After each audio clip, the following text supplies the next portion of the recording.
Buenas noches, señoras y señores. Muchas gracias. En nombre de la Real Sociedad Económica Extremeña de Amigos del País, por su asistencia a un nuevo acto cultural, en este caso, como es la presentación, como es la charla, conferencia del doctor Maldonado. Es para nosotros un placer tenerle a ustedes aquí y, desde luego, agradecer mucho la presencia de don José Maldonado para esta disertación, bueno, en este foro y en esta casa de cultura que es la casa de todos ustedes.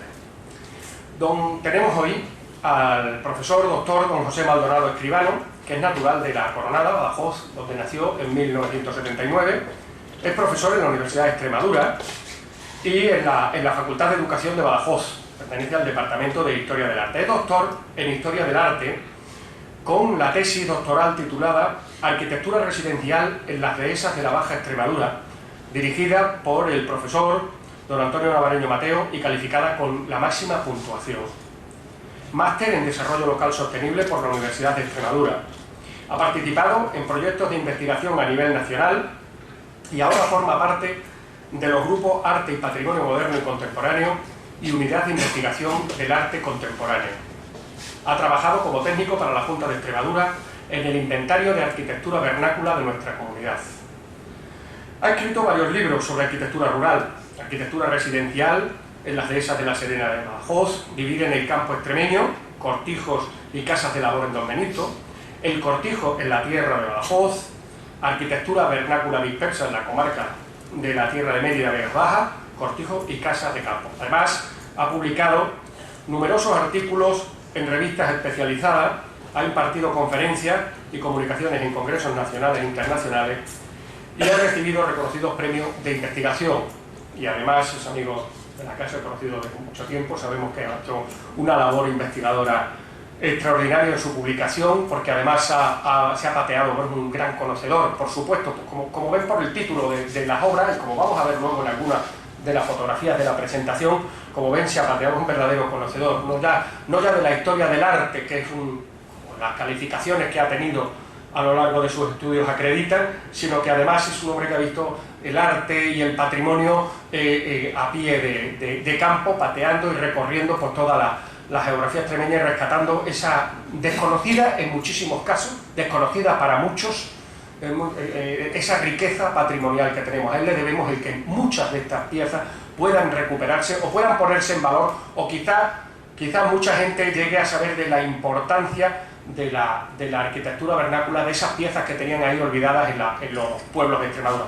Y sin más, que lo más importante es él, nuestro invitado de hoy, les dejo con el doctor Maldonado. Tiene la palabra. Muchísimas gracias, profesor. Bueno, muchas gracias, Álvaro, por tu presentación. La verdad que me hace mucha ilusión volverte a ver hoy y bueno, también estar aquí en Badajoz, una ciudad que me acoge desde hace 2 años y algo. Estoy muy contento, la verdad, de vivir aquí en Badajoz, como les digo, y bueno, de meterme de lleno con esta ponencia. Realmente lo voy a hacer esta noche, meterme de lleno en la actividad cultural, que es exacerbada realmente en esta ciudad. Yo me sorprendo día a día de todas las actividades, incluso hay días que la agenda tiene 2 o 3 cosas que no sabes dónde atender. Pues, les agradezco también a ustedes que estén aquí esta tarde y a la Real Sociedad Económica de Amigos del País el brindarme la oportunidad de estar aquí también, pues, presentándole esta charla que se basa, pues, en todo un texto que se publicó en el año 2008, el libro que Álvaro presentaba, que les enseñaba antes, un libro que editó la Junta de Extremadura, la Consejería de Cultura y Turismo, gracias a la labor del Archivo Histórico Provincial de Badajoz, y que seguramente pues, más de uno de ustedes conozca. Bueno, ya les digo, en junio del 2008 se presentó, está en la Feria del Libro en Badajoz. En fin, vamos a empezar a patear el campo extremeño, porque realmente es esto lo que pretendo esta tarde con ustedes, el enseñarles de alguna manera estos ejemplos, estas casas de campo, estos cortijos, casas de labor, en algún momento arquitectura palaciega, o vamos a ver cómo se relaciona esto con algunos castillos de la etapa medieval, y vamos a hacer prácticamente un barrido cronológico por esa arquitectura, pasando, como les digo, desde lo que son los preliminares realmente de los cortijos en la tierra de Badajoz, como alguna villa romana o estos castillos residenciales, y metiéndonos de lleno realmente en lo que son cortijos ya del siglo XVIII y XIX, que es realmente lo que va a tener pues, gran importancia en esta charla. Bueno, mucho se ha escrito realmente sobre esta ciudad, sobre la ciudad de Badajoz. Más de uno de ustedes, el propio Álvaro y más de uno de los presentes, ha escrito libros sobre la ciudad de Badajoz, pero no obstante, cuando empezamos a investigar nos dimos cuenta de que hasta el momento no se había realizado ningún estudio sobre sus casas de campo y sus casas de labor.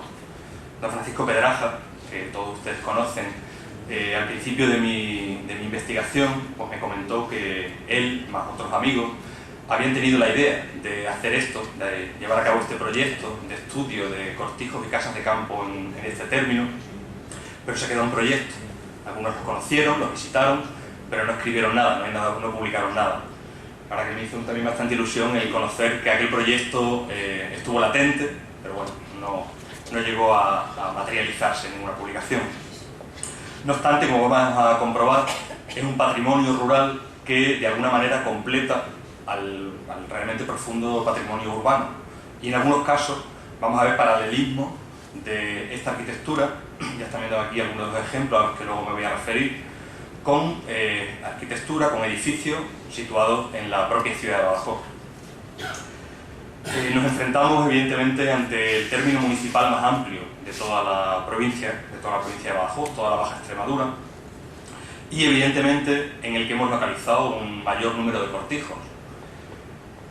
Así pues, antes de empezar, pues les quiero dejar claro que debido a la propiedad, a la variación de propiedad o a las delimitaciones territoriales, algunos de estos cortijos han quedado fuera de nuestro estudio en cuanto al término municipal de Badajoz, están muy cerca, pero han quedado fuera, ya les digo, por esa delimitación territorial nueva. En este caso, el cortijo de Bótoa, que algunos de ustedes seguramente conocen, situado justo al lado del río Zapatón. Este cortijo de Bótoa, según la delimitación territorial actual, está ya en el término municipal de Alburquerque. Por eso no les voy a hablar de él. Me gustaría, la verdad, tratar el cortijo de Bótoa, pero se me escapa a la charla de esta tarde. Ya les digo, situado en el término municipal de Alburquerque, está justo situado al otro lado del Zapatón, donde arranca ya el término de Alburquerque. Y, por otro lado, el caso contrario, sigo con las nuevas delimitaciones territoriales, lo encontramos con el Castillo de los Arcos, que tradicionalmente se ha incluido dentro del término de Almendral, pero si nos vamos a los mapas geográficos del Ejército, actualmente está en término municipal de Badajoz. Entonces, este sí, afortunadamente, pues va a formar parte de la ponencia. Este Castillo de los Arcos, en algún momento, de hecho en esos planos geográficos del Ejército, se cita como el cortijo de Pie de Hierro. O sea que, vamos a empezar a hacer ese barrido cronológico, como les decía antes. Quizás para estudiar esa arquitectura rural localizada en el término badajozense, tenemos que remontarnos a la época romana. De ahí que debamos situar, en primer lugar, la dehesa de la Cocosa y su villa romana. Aquí les traigo el plano de esa villa romana, estudiada, y situada justo, bueno, muy cerca de otras casas de labor y otros elementos agropecuarios, como algunas zaurdas, situada, como les digo, en la dehesa de la Cocosa, la dehesa que lleva el mismo nombre. Este quizás debiera ser el precedente, vamos, en lo que es el origen de ese cortijo, de esa casa de campo. Verdaderamente en las villas romanas encontramos las mismas funciones que podemos localizar en un cortijo posterior, ya del siglo XVII y XVIII. Esto es, por un lado, la función residencial. La propia villa romana tiene elementos residenciales, habitaciones, salones. Por otro lado, unas dependencias agropecuarias, un conjunto agropecuario, como puede ser caballerizas, graneros, palomares, y una función de culto. También sabemos que los cortijos, antes veíamos, por ejemplo, aunque se me quede fuera del término de Badajoz, el de Bótoa, veíamos la magnífica ermita, la capilla que tiene asociada a ese cortijo. Pues ya las villas romanas tienen también esa función, la función de culto. Ese, por tanto, sería nuestro punto de partida en cuanto al estudio de la arquitectura rural en el término de Badajoz. Vamos a dar un salto bastante considerable, nos situamos ahora ya en la etapa medieval, en el siglo XV, y en esa etapa, en ese siglo XV, vamos a destacar el Castillo de los Arcos, al que me refería antes. Un castillo que fue construido hacia 1463 para proteger la zona oeste del condado de Feria. Todo esto era el condado de Feria y es precisamente don Lorenzo Suárez de Figueroa el que manda construir este castillo en la segunda mitad del siglo XV. Un castillo que en su momento estudió el profesor Manolo Garrido Santiago y bueno, está también estudiado por el profesor Navareño Mateos. Yo quería situarlo en mi charla como también cierto precedente, porque realmente no llega a ser un cortijo como tal. El Castillo de los Arcos hay que entenderlo, al igual que las villas romanas, cumpliendo esas mismas funciones, pero igualmente en este caso se une una función más, que es la función defensiva, de la que Álvaro Meléndez pues sabe bastante, ¿no? Pero la función defensiva de todas estas construcciones realmente no es un castillo, perdón, no es un cortijo, una casa de campo como tal, porque realmente se realiza, además de servir también para esa función, pero se realiza para defender esa parte del condado de Feria en el siglo XV. O sea, verdaderamente la función primordial de la construcción del castillo es esa, pero se la quiero situar en ese eje cronológico como ejemplo también que nos lleva ahora a entender verdaderamente el cortijo posterior, el cortijo ya de la etapa moderna y contemporánea. Ya centrándonos en esta etapa, ven que he dado saltos bastante amplios para llegar ya a los siglos XVII, XVIII, XIX, en lo que básicamente va a centrar mi conferencia. Y les voy a acercar a varios ejemplos. En primer lugar, al Cortijo de León. Después nos iremos al Cortijo de Pesquerito, que es el cortijo que ofrece la portada del libro. En tercer lugar, el Cortijo de Rebellado. En cuarto lugar, el Cortijo del Rubio, ya del siglo XIX. Y por último, el Cortijo de Torrefresno, que a pesar de que tiene un origen en el siglo XVIII, realmente lo que a mí me ha interesado del Cortijo de Torrefresno ya es del siglo XX. Además, con unas particularidades bastante curiosas, lo dejo para el final. Empezamos por el Cortijo del León y aprovecho este plano, el mapa de Badajoz, conservado en el Centro Geográfico del Ejército en Madrid, situado cronológicamente hacia 1820. Bueno, pues en este plano hemos situado ahí el Cortijo de León. Es un plano, como digo, que se fecha hacia esa fecha, hacia 1820, puede estar en torno a la década anterior o posterior, más o menos, pero no obstante, el Cortijo de León seguramente fue construido en el siglo XVIII, seguramente es de la etapa dieciochesca, dado esa fisonomía, el estudio formal del Cortijo de León nos lleva a pensar que sus características realmente se acercan más a lo que es el cortijo del siglo XVIII y no tanto al del XIX.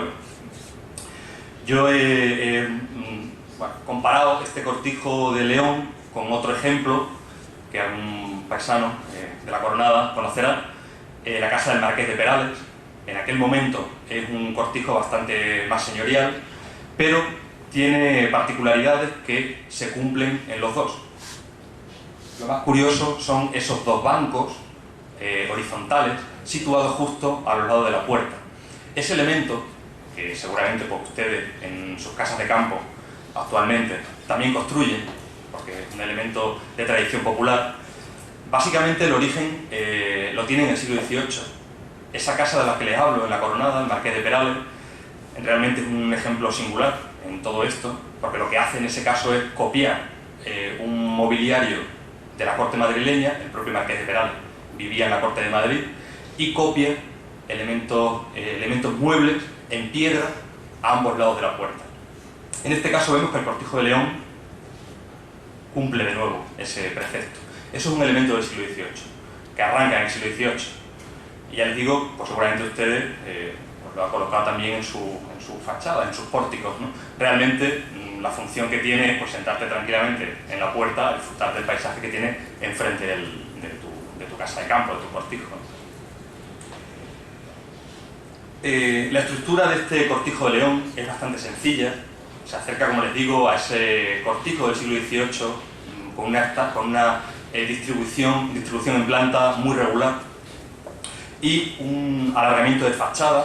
Llegan a ser cortijos muy horizontales, una fachada que llega pues, incluso a los 100, 100 y pico de metros, son bastante extensas, y un patio posterior. Ese es el patio posterior del Cortijo de León, que organiza, este patio trasero, que organiza todas las dependencias agropecuarias. El cortijo, como ya veíamos antes, sería toda la residencia principal. Ahí tienen todas las ventanas de las habitaciones principales, y el patio trasero, como les digo, organiza las dependencias agropecuarias. Muy cerca vamos a ver que no solo se construye un conjunto como tal, en este caso esto sería lo principal, pero también hay otras dependencias cercanas, otras estancias, otros elementos, como puede ser zaurda. Las zaurdas están muy cerca de este complejo, o un pozo. El pozo ya es de finales del siglo XIX, luego se lo voy a mostrar, ya un pozo de 1881. Como ven, son elementos que completan de alguna manera ese centro, que es la importancia realmente de ese cortijo, y otros elementos que se dispersan por la dehesa, por la finca. Pascual Madoz, en el diccionario que también ustedes conocen, lo cita en conexión con Villar del Rey. Evidentemente el término de Villar del Rey, la Roca de la Sierra también, está muy cerca del Cortijo de León. Realmente, para visitar el Cortijo de León tienen que ir carretera de Cáceres y desviarse hacia Villar del Rey, y por ahí ya pues, bueno, cogerse el mapa geográfico del ejército, patear un poco camino y llegar al cortijo, ¿no? No es de fácil acceso, pero... avanzando un poco en la cronología, en 1863, el nomenclato de esta fecha, 1863, lo describe como un hogar de un solo piso. Bueno, realmente hemos visto que es un solo piso el que mantiene el Cortijo de León, y este hecho crece 20 años después, en 1888, en el nomenclato de esa fecha, donde se describe ya con 4 inmuebles. Esto nos lleva a pensar que seguramente la construcción principal, esa dependencia residencial, puede ser del siglo XVIII, y después se van añadiendo otras dependencias, seguramente en torno a este gran patio trasero. Eso ya, fíjense el volumen de personas que llegó a albergar este cortijo a finales del XIX, 28 personas. Es bastante para finales del XIX. Vamos a ver otros cortijos que llegan a tener 50, 70 personas en esta fecha. Pero bueno, es una población estable en el Cortijo de León, 28 personas a final del XIX. En la actualidad, como pueden comprobar, pues su estado de conservación no es demasiado bueno, por lo que se puede ver en la imagen en cuanto a su patio trasero. No obstante, todavía algunos elementos son recuperables y siguen utilizándose, sobre todo para la función agropecuaria, que es lo que realmente interesa en esta finca en la actualidad. Ese es el pozo del que les hablaba antes, un pozo que, como ven, en el brocal, en la parte de arriba, está fechado en 1881. No sé si llegan a verlo desde ahí.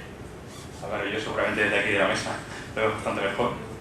Está fechado, un pozo al uso, un pozo que tampoco tiene prácticamente nada singular, pero bueno, sobre todo la fecha, dar la fecha esta del 19, ¿no?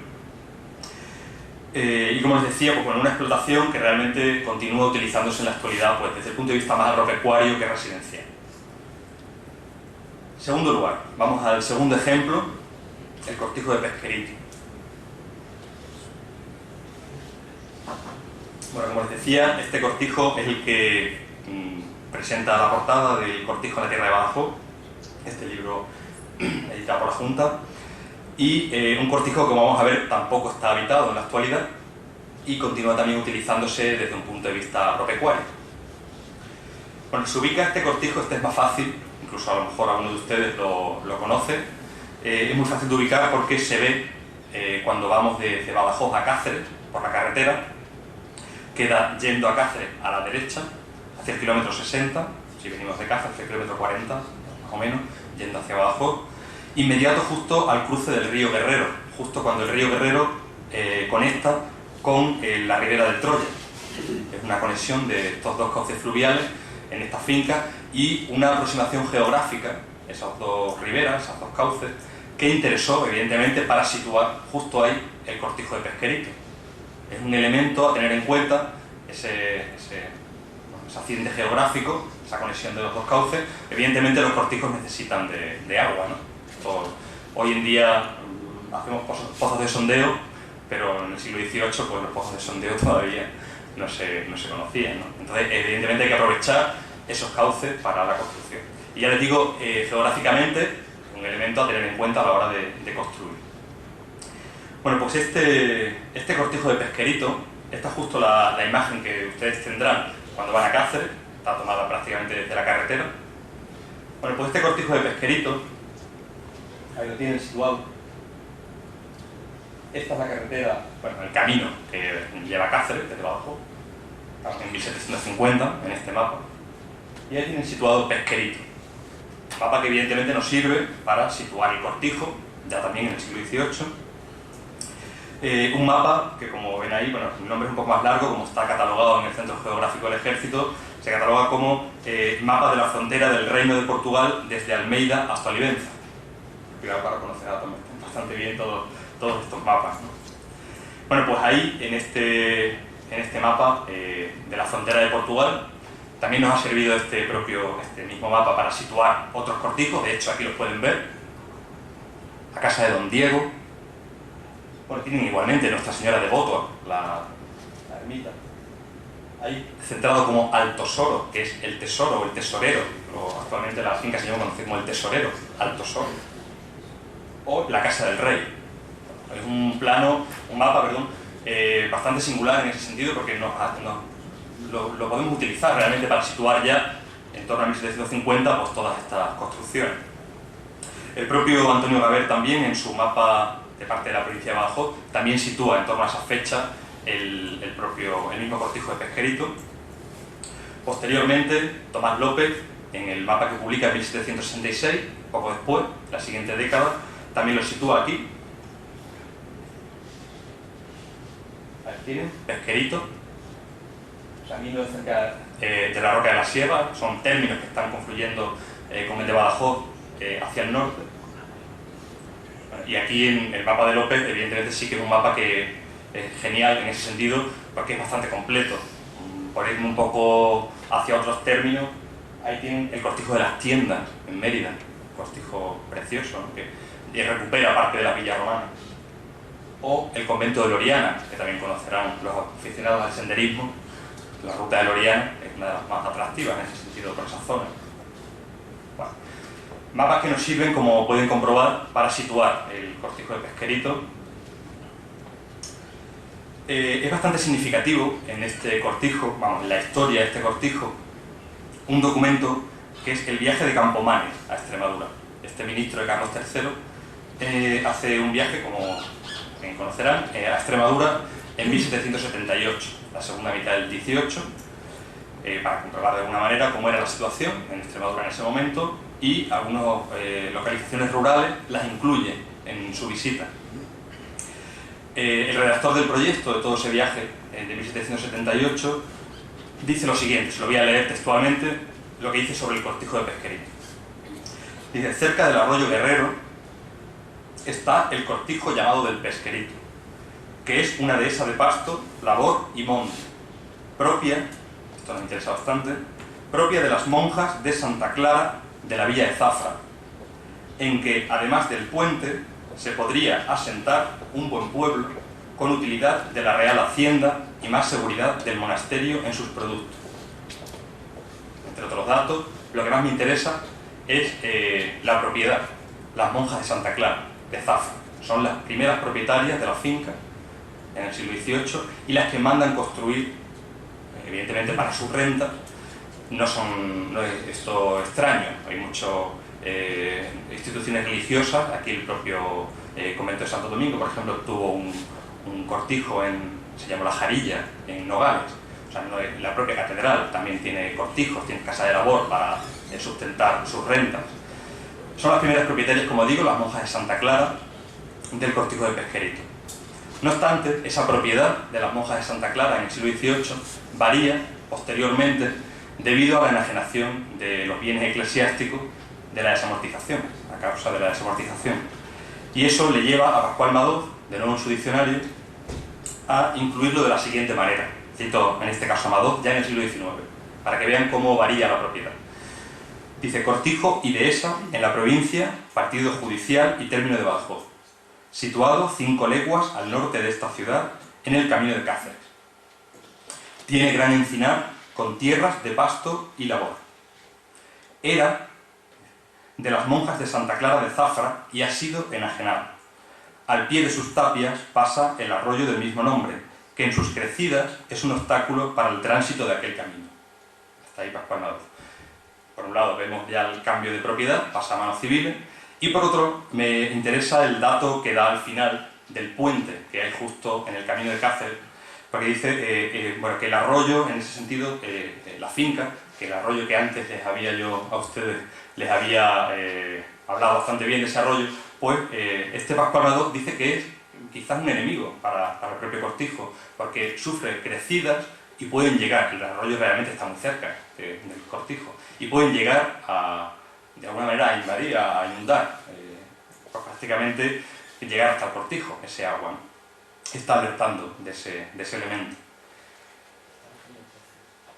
Continúo con el estudio de este Cortijo. Ya en 1861 es Juan Cotarelo el que firma este mapa de la cría caballar en España, lo vuelve a incluir, lo tienen ahí situado, Pesquerito, otros cortijos de los que ya les he ido situando en otros mapas, el Tesorero, ahora ya sí aparece con Tesorero.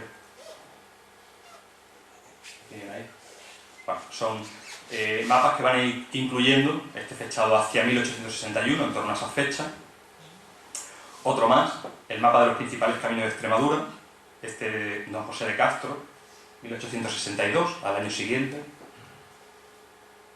Curioso, Casa de Pesquerito.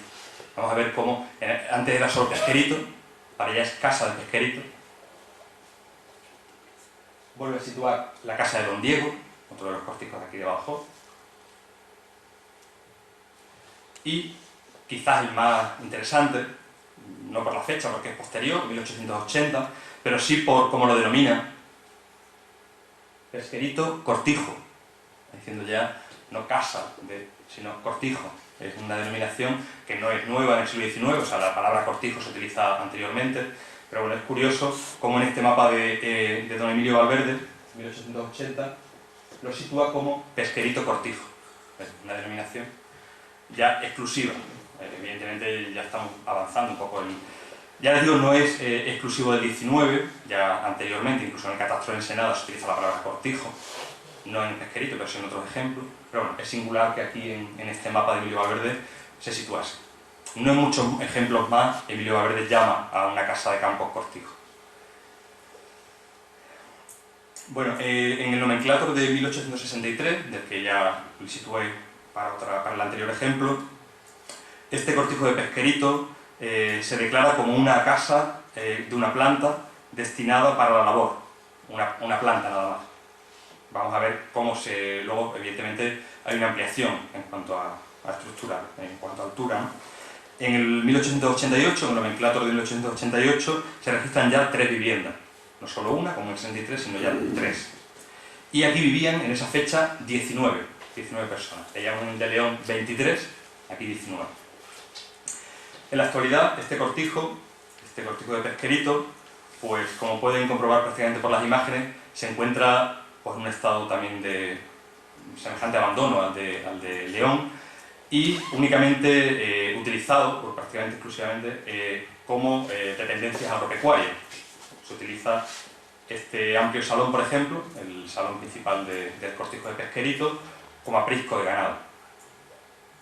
Ahí ven el interior. Y prácticamente ese patio trasero, que igualmente también organiza la función agropecuaria, todas las dependencias agropecuarias en torno a ese patio y que también tiene acceso a la vivienda principal, e igualmente se utiliza, como les digo, como aprisco de ganado. Todo está simplemente utilizado en la actualidad desde ese punto de vista. Singular es quizás este elemento del cortijo de Pesquerito.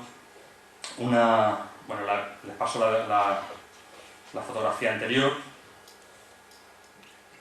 Ahí la ven, una gran chimenea, fechada en 1909. Chimenea que aquí estamos viendo al interior, una chimenea que da calor a lo que es el salón principal. Y que, como podemos leer en su factura, Año 1909, justo en el centro de la chimenea. A un lado dice el maestro Francisco Carrasqueño, seguramente el maestro que la realizó, y al otro, aquí tenemos al maestro, no sé si llega a verlo fácilmente, se ve, bueno, pone maestro Francisco Carrasqueño, y ahí los oficiales, E. Granja y M. Carrasqueño. Son los oficiales que ayudan a este maestro a la realización seguramente en 1909 de la chimenea. Otro elemento también a destacar en el cortijo de Pesquerito, ya hemos ido pasando pues desde la dependencia, vamos, lo que es el cortijo principal, la parte residencial, la chimenea, el patio. Por último, la tahona, el espacio donde se cuece y se amasa el pan, donde se sirve de panadería, ¿no? al propio cortijo. Ese es el exterior de la gran chimenea, que al interior se descubre, bueno, está bastante más conservada la tahona, pero al interior, como les digo, se descubre también una gran chimenea donde se cuece en un pequeño horno, al mismo tiempo, donde se cuece el pan para el cortijo. Esas son las caballerizas que están situadas justo ya en la parte trasera del cortijo de Pesquerito. Y el pozo, un pozo que está situado muy cerca, pozo que evidentemente teniendo la ribera, los cauces fluviales que están cerca del cortijo, tampoco es que fuera demasiado necesario, pero bueno, tiene su pozo cerca y aprovechando de alguna manera también ese agua, seguramente un agua pues mejor, ¿no? A pesar de que va a ser prácticamente la misma que va a utilizar porque la ribera va por aquí. Está justo a 5 metros. Pero seguramente un agua utilizada para beber, ¿no? Para uso doméstico, más que de la propia ribera, que sería más utilizado pues, desde el punto de vista ganadero. Hasta ahí el segundo ejemplo, el de Pesquerito. Pasamos al tercero, el cortijo del Rebellado. Bueno, pues el cortijo del Rebellado, en primer lugar, darles un dato, aunque sea anecdótico, un dato que recoge Mélida en su trabajo, y es el hallazgo de una fíbula, en la dehesa de Rebellado. Bueno, nos está hablando quizá ese hallazgo de esa fíbula, una fíbula antigua, de la ocupación, seguramente, de la dehesa del Rebellado. Nos está dando, ya digo, ese dato que no es nada de construcción, pero evidentemente sí poblacional, cuando encontramos una fíbula porque alguien estaba allí ya en época antigua, ¿no? Ya os digo, es anecdótico, porque yo lo que voy a estudiar básicamente ya va a ser bastante posterior. Localizamos toda esta finca y el cortijo de Pesquerito muy cerca de la carretera Ex-105, que es la que une Valverde de Leganés con Almendral. Y próximo a otros cortijos, como puede ser el cortijo de Fuenteomendo, todos esos también se incluyen en el libro, el cortijo de Valdesevilla o el cortijo del Rubio, que se lo voy a enseñar después. Cercano a esta construcción, igualmente encontramos cauces fluviales, como puede ser el arroyo de Valdesevilla, nombrado igual que uno de los cortijos, el arroyo de Gamonal o el arroyo de Argamasa. Son cauces fluviales, arroyos, que evidentemente están dando el agua para poder situar de nuevo esta construcción residencial. Al igual que otros ejemplos, en Badajoz es curioso que algunos cortijos ya de los siglos XVIII y XIX hayan sido anteriores aldeas de Badajoz.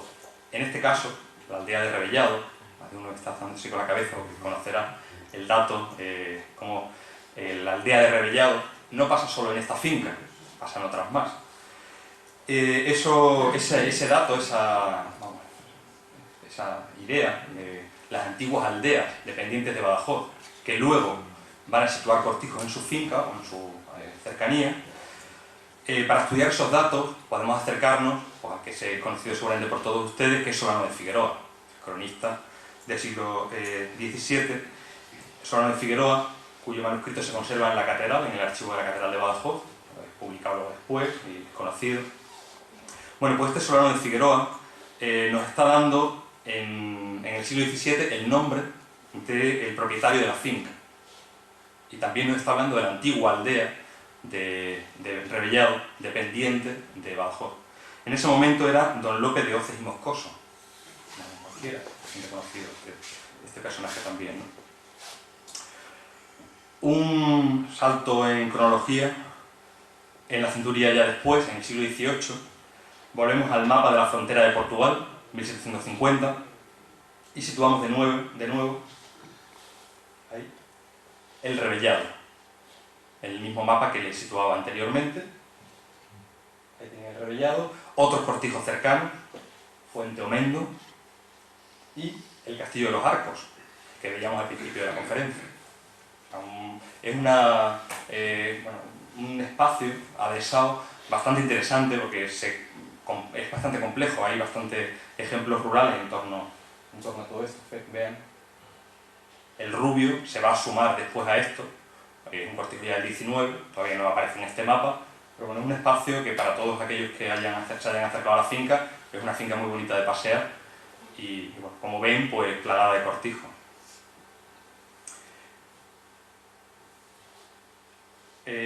Otro plano, otro mapa, este de Gaber, lo tienen ahí, la dehesa del Revellado, en este caso delimitado, tiene parte de la dehesa Boyal y Torrequemada.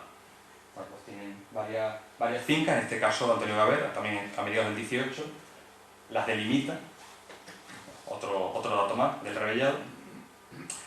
Avanzamos un poco más, 1819, un plano de Tomás López, se edita en su segunda edición en esta fecha, en 1819, el mismo plano prácticamente del siglo XVIII, en 1766. Vamos a localizarlo, aquí está. El Revellado, cerca, como ven, del término de Valverde de Leganés. Y otros ejemplos, Merinilla, que conocerán, hay una denominación actual que es Merinilla, las fincas, Valdesevilla, no son fincas, el Castillo de los Arcos, o sea, de nuevo, Tomás López, ahí en 1819, pues incluye todo ese espacio. Formalmente, como pueden comprobar en la imagen, este cortijo, el cortijo del Revellado, realmente es una casa bastante potente en cuanto a su factura, una casa del siglo XIX, seguramente, y un cortijo que va a cumplir las mismas funciones que venimos viendo prácticamente en todos. Esta es la casa principal, bastante bien conservada en este caso, con un jardín delantero y un patio posterior que organiza de nuevo la función agropecuaria. En este caso, salto, ahora volveré, en este caso se une excepcionalmente la función de culto, la función religiosa, por esa capilla, que seguramente ya es de época posterior, seguramente sea ya del siglo XX, por los estilos que está apuntando aquí su fachada. Luego vuelvo a la capilla. Y les decía que seguramente he construido esta vivienda en el siglo XIX por su estilo formal. Esa puerta, la puerta de acceso a la vivienda principal, es muy decimonónica. Realmente hay casas, viviendas aquí en Badajoz, en la ciudad, que se acercan a esta factura. Son, como ven, bueno, como pueden comprobar, un estilo bastante clasicista, un estilo propio del siglo XIX, con pilastras acanaladas, eso es muy del gusto del XIX. Si salimos ahora a la calle San Juan, pues seguramente algunos de estos edificios, el que tenemos enfrente o el siguiente, del siglo XIX, pues tienen este tipo de elementos, pilastras acanaladas, los famosos modillones que salen un poco también de las estructuras, y la forma de significar el escudo. En este caso es un escudo que no tiene armas, están tapadas, están picadas las armas, pero bueno, ven que es una forma bastante curiosa de significar ese escudo en rombo, es realmente un cuadrado invertido, y dentro estarían las armas del propietario del siglo XIX seguramente. Ese estilo es radicalmente diferente, a pesar de que ustedes vean que los colores son semejantes, no se fijen en los colores, vayamos a los elementos esenciales. En este caso, una portada ya neogótica, tienen un arco ya ojivado, tienen un arco apuntado. Ya eso evidentemente nos está hablando o de finales del XIX o ya de las primeras décadas del XX. Y una espadaña con un lenguaje neobarroco, eso ya es propio del siglo XX, no del XIX, en el XIX no encontramos neobarroco todavía. El neogótico es muy utilizado, aparte de abajo, ese granito, esa portada apuntada, es muy usado ese estilo, el estilo neogótico, en los cortijos de la Baja Extremadura. De hecho hay unos ejemplos excepcionales de capillas neogóticas sobre las pollatas en Paloma o mesas altas en Acedera. Son ejemplos verdaderamente potentes, importantes, ¿no?, en cuanto al neogótico. En este caso solo vemos la portada. Y el lenguaje neobarroco, bueno, también muy utilizado en cortijos anteriores, véase por ejemplo la Garza en Oliva de Mérida, propio del siglo XVIII, con una capilla propia barroca, o la Jarilla, que les decía antes, de Nogales, pues son cortijos que en ese caso tienen elementos barrocos semejantes a este es el 20, copia de alguna manera esa tradición, esos elementos tradicionales. Y para terminar, pues bueno, ese detalle de la veleta, bastante singular, es un cerdo siguiendo a una bellota. A mí me encantó el detalle del cerdo siguiendo a la bellota, nada más extremeño, nada más adhesado, nada más original, bueno, todo lo que queramos añadir, una veleta excepcional. Ahí tienen los puntos cardinales, están un poco movidos del aire, pero una veleta, como les digo, yo creo excepcional, de las más originales, ¿no?, que yo he encontrado en cortijos de la Baja Extremadura. Y que nos está hablando evidentemente de la producción, de la propia dehesa, ¿no?, de la propia finca. Bueno, al cuarto nos vamos ahora, al cortijo del Rubio. Este también bastante bien conservado, como pueden comprobar. Bueno, pues el cortijo del Rubio, en este caso, volvemos a situarnos prácticamente en la misma idea que veíamos en el Rebellado. La aldea del Rubio, también citada ya por Solano de Figueroa, como aldea dependiente de Badajoz. O sea, ya esta finca, esta aldea, pequeña aldea, dependiente de Badajoz, bastante evidentemente en época anterior, y reutilizada, dijéramos entre comillas, para situar aquí un cortijo, este del siglo XIX, vamos, la portada no lo va a situar.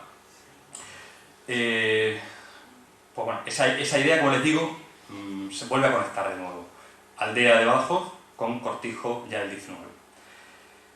Ya les digo, el propio Solano de Figueroa, en ese manuscrito del siglo XVII, bueno, pues describe la aldea de Rubio y nos habla de esta finca. Avanzamos de nuevo en la cronología y nos situamos de nuevo en Tomás López, lo vemos en este caso aquí, Rubio, al lado de Zarazo. Son dos fincas que incluso en algunos casos se denominan casi una seguida detrás de la otra, las fincas Rubio y Zarazo. En la contaduría de hipotecas, por ejemplo, asistimos un poco a esa denominación prácticamente seguida. Más fincas cercanas, Torre Alta, Torre Baja, Bravero, cortijo de Bravero, son cercanas a Malpartida, otra finca, otra aldea de Badajoz.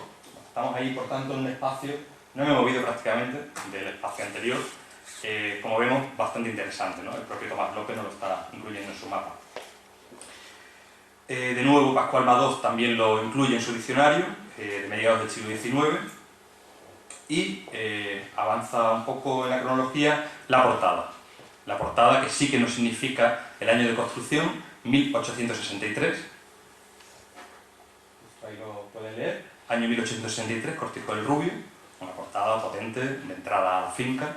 De entrada, lo que realmente hay que distinguir dos tipos de portadas. Una, la que accede directamente al complejo arquitectónico, y otra que es la portada de acceso a la finca. Les explico esto porque ahora, en el último ejemplo que les voy a enseñar, que es el de Torrefresno, me voy a referir a la portada de acceso a la finca, a lo que es el terreno, no a la de acceso al complejo arquitectónico. Bueno, encontramos un pleito bastante interesante de la finca, de la venta de la finca, cuyo vendedor es don Carlos Márquez, en la contaduría de hipotecas del Archivo Histórico Provincial de Badajoz. Ya les digo, actúa en ese caso don Carlos Márquez, vecino de Badajoz, como vendedor, y don José Ortiz de Zárate como comprador. Este era natural de Madrid. Hay un pleito ahí interesante, una venta, recogida en la contaduría de hipotecas. Después, en 1888, en el nomenclator que ya conocen, pues también se describe, y en este caso son 22 personas las que viven a finales del 19 en el cortijo del Rubio. 22. Formalmente, como les decía ya antes, lo que más nos llama la atención es esa portada de acceso, una portada que desde el punto de vista artístico quizás sea lo más interesante del propio cortijo. De nuevo volvemos a asistir a las pilastras como veíamos en el revellado, pilastra de orden de estilo clasicista, propio del siglo XIX, y un frontón triangular, nada más del siglo XIX que esto, ¿no? La recuperación de elementos clásicos, romanos o renacentistas, en el propio siglo XIX. Construcción que de nuevo se vuelve a organizar en torno a un patio. Paso a la siguiente, quizás mejor. Bueno, son fotos tomadas del mismo patio, estoy moviéndome. Patio que, como ya hemos visto en otros ejemplos, organiza la vivienda principal. Este es prácticamente el acceso a esa vivienda principal en 2 plantas. Y a otras dependencias, en este caso las agropecuarias se unen a las viviendas de trabajadores, a los guardas, trabajadores, personal que trabaja en la finca. Y bueno, esta está tomada desde lo alto para que vean pues, otros elementos, ¿no? Esa sería la portada. Vista desde dentro, vista desde el interior del patio, desde la parte de arriba. Esta foto está tomada desde ahí, desde aquí arriba. Y también pues, las chimeneas que estamos acostumbrados a ver. En este caso es una chimenea que al interior es una cocina hogar, una cocina en torno a la cual, pues además de cocinar, pues la gente vive, ¿no? El personal de la finca, y que estamos acostumbrados a ver también en la arquitectura popular, ¿no? Por último, cortijo de Torrefresno. Este es el último ejemplo que les voy a enseñar. Lo he dejado para el final porque bueno, a mí me parecía que tenía elementos bastante curiosos y que les podían llamar la atención, impactar de alguna manera hasta el final de la charla. Cortijo de Torrefresno. Bueno, pues este cortijo de Torrefresno arranca, bueno, como tal, la finca es citada en algunos mapas también del siglo XVIII. Ahí la ven, Torrefresno. Y está situado, como bien se puede ver aquí, en el camino que lleva desde Badajoz hacia Montijo. Es muy fácil también de situar este cortijo, queda yendo hacia Montijo a la derecha. De hecho, la imagen que ven desde esta carretera, pues prácticamente esta. Esta foto está tomada desde la propia carretera, ¿no? Vamos aparcando el coche, echar la foto allí. Aparcan, bueno, se puede ver prácticamente ese palomar, luego lo retomaré. Ya les digo, es fácil de situar, el cortijo de Torrefresno. Bueno, pues lo más antiguo que he localizado del cortijo de Torrefresno, de la finca, verdaderamente de Torrefresno, es un documento del siglo XVI, donde es una venta de vacas de hierba, una venta de unas hierbas, y se citan a diversos propietarios en aquel momento, en el siglo XVI, don Alonso de Cárdenas, conde de Puebla del Maestre, el principal, se citan otros más, pero don Alonso de Cárdenas, el conde de Puebla del Maestre, es el principal en el siglo XVI, ¿no? A finales del XVIII, perdón, a principios del XVIII, todavía me queda ahí, Felipe V concede una facultad real para vender esa dehesa.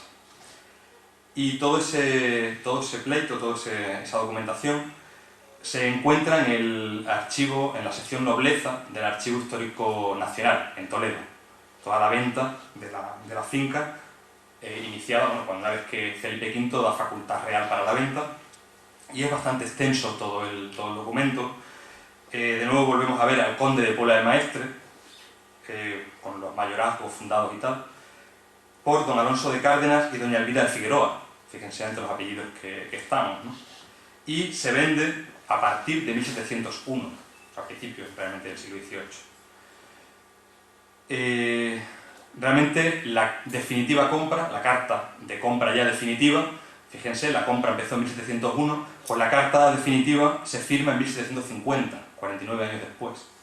Y la cantidad que se pagan en su momento por esta finca son 464.000 reales de vellón. Una cifra bastante elevada, 465.000 reales de vellón. Y aún en toda esa documentación, como les digo, conservada en la sección Nobleza, no se localiza todavía ninguna casa. No hay ningún vestigio de arquitectura. Por lo menos no se explica en el documento que la finca como tal se venda con alguna propiedad arquitectónica. No obstante, en 1750, como les decía ya, lo situamos aquí justo un año después.